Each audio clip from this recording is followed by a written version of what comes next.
অসমত চুৰৰ বিৰুদ্ধে শাস্তিৰ নতুন ট্ৰেণ্ড শিৱসাগৰত নৃত্য ৰঙিয়াত সংগীত বিৰতিহীনভাৱে নাচিব লাগিব জিভাৰ থু বাহিৰ হোৱালৈকে গাব লাগিব গীত প্ৰথমে দৃশ্য চাওক বুধবাৰে চুৰ কৰিবলৈ আহি ধৰা পৰাৰ পাছত এনেদৰে জুবিন গাৰ্গৰ গীতৰ তালে তালে শাস্তি হিচাপে নাচিবলৈ দিয়া হৈছে চুৰক এবাৰ এই দৃশ্য চাওক ৰঙিয়া 12,000 টকাৰ পানী মটৰ চুৰ কৰি বিক্ৰী কৰিলে 500 টকা ধৰা পৰাৰ পাছত চুৰক শাস্তি হিচাপে গাবলৈ দিয়া হৈছে জুবিন গাৰ্গৰ মায়াবিনী অৱশেষত ৰঙিয়াৰ পানী মটৰ চুৰ অৰূপ দাসক কৰায়ত্ব কৰি গতাই দিয়া হ'ল আৰক্ষীক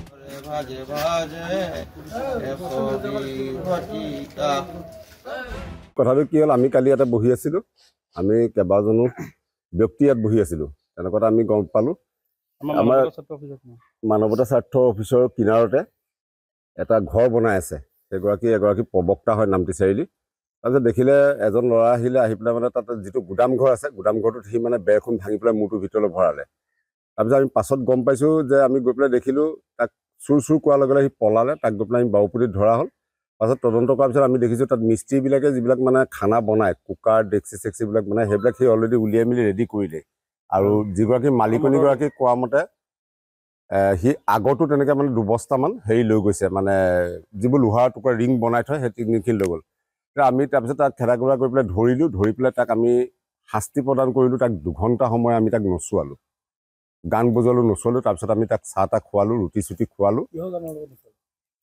এটা বিহু গীত লগাই দিলে দি পেলাই তেনেহ'লে নচুৱাই পেলাই তেখেতক বাছ সেইটোৱে আমাৰ ফালৰ পৰা এইটো শাস্তি দিয়া হ'ল আচলতে আজিৰ তাৰিখত চুৰ বুলি ক'লে যিটো মাৰপিট কৰে এই মটৰটো কাটি আছিলে মটৰটো কাটি থাকোঁতে আমি গৈ পেলাই মানে দেখাইলোঁ দেখি পেলাই আমি নহয় মানে ল'ৰাখিনিয়ে দেখিলোঁ তাৰপিছত মই পাছত আহি পাইছোঁ তাৰপিছত তাক দেখিছোঁ তাক গান গোৱাই পেলাই তাক নচুৱাই আছে তাৰপিছত আৰক্ষীক গতাই দিলে চাহ তাহ খুৱাই মেলি ৰুটি চুটি ভালকৈ খুৱাই গতাই দিলে কিন্তু কথাটো হ'ল কি চুৰ বুলি ক'লে আচলতে মাৰপিট কৰা দেখোঁ আমি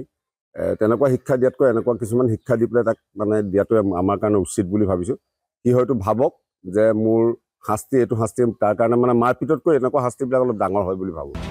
ৰঙিয়াৰ পৰা ছৈয়দ মুস্তাফা আহমেদৰ ৰিপৰ্ট অসম লাইভ 24